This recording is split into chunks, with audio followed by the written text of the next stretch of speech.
In this first part, I'd like to ask you some questions about yourselves. So let's talk about your hometown. So where are you from? I'm from Dinajpur. I was born and raised in Dinajpur until I was 4. So do you like your hometown? Yes, I love my hometown and I actually appreciate every single part of it. So do you think your hometown is very interesting place?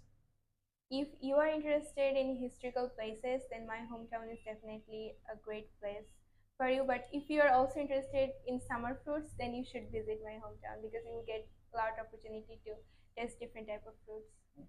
Is your hometown big or small place? In my point of view, I think it's pretty much small place. I don't know the exact biological geographical location, but I think it's pretty small compared with others. So is it a perfect place for the children?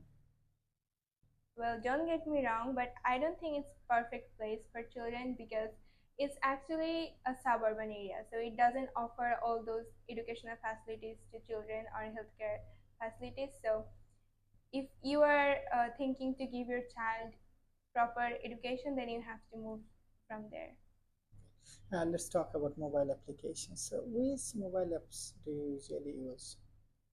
I use a lot mobile apps, so but I have to say that I use most is YouTube. It's funny, but I love to watch different kind of um, video content, so I use YouTube the most. So which applications are popular in your country?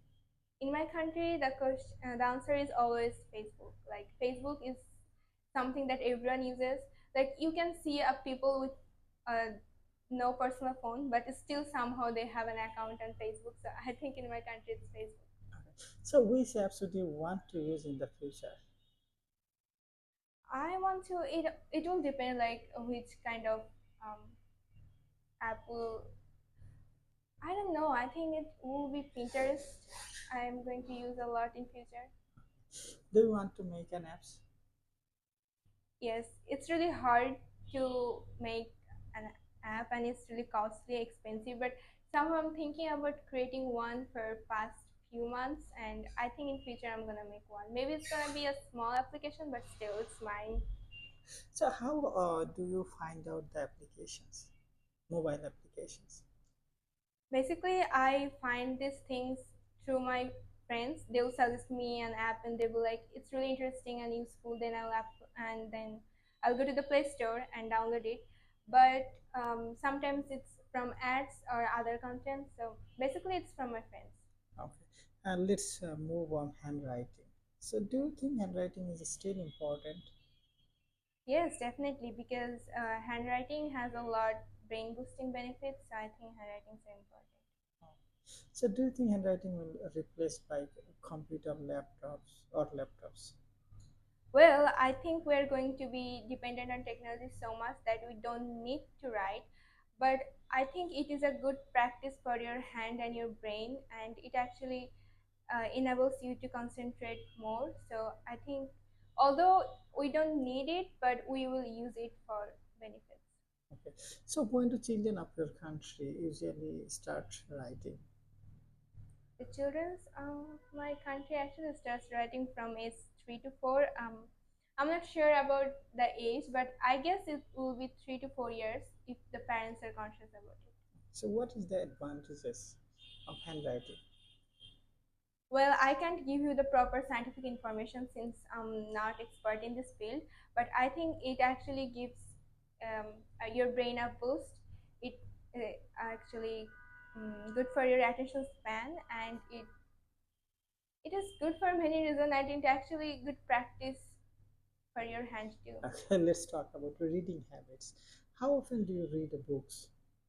Well, these days I have a kind of like an obsessive nature. So these days, except from my textbooks, I'm reading all kind of books all day. But I'm not interested in reading my textbooks. Do you have many books at your home?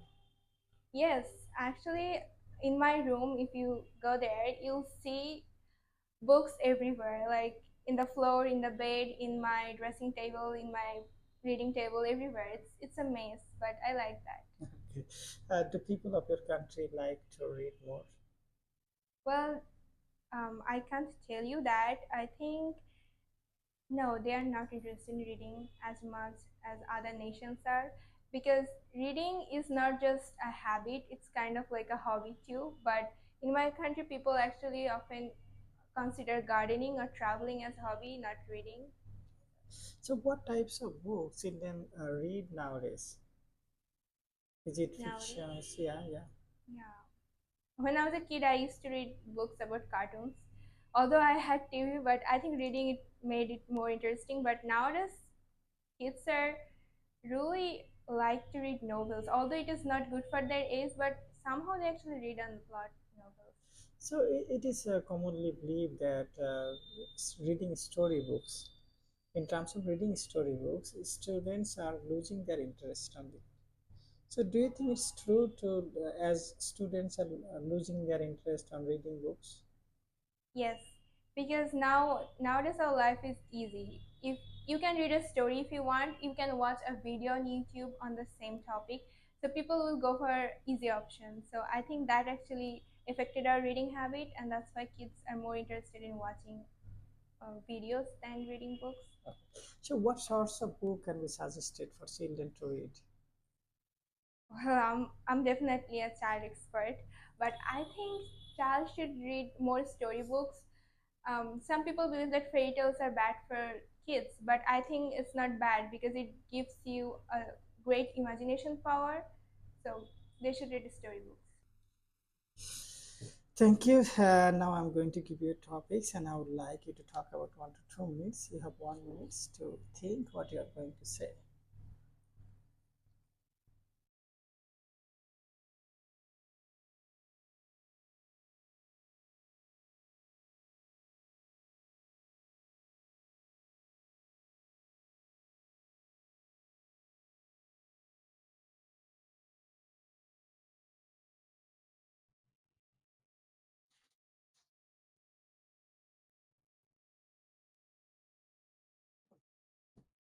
Okay, please study speaking right now, please.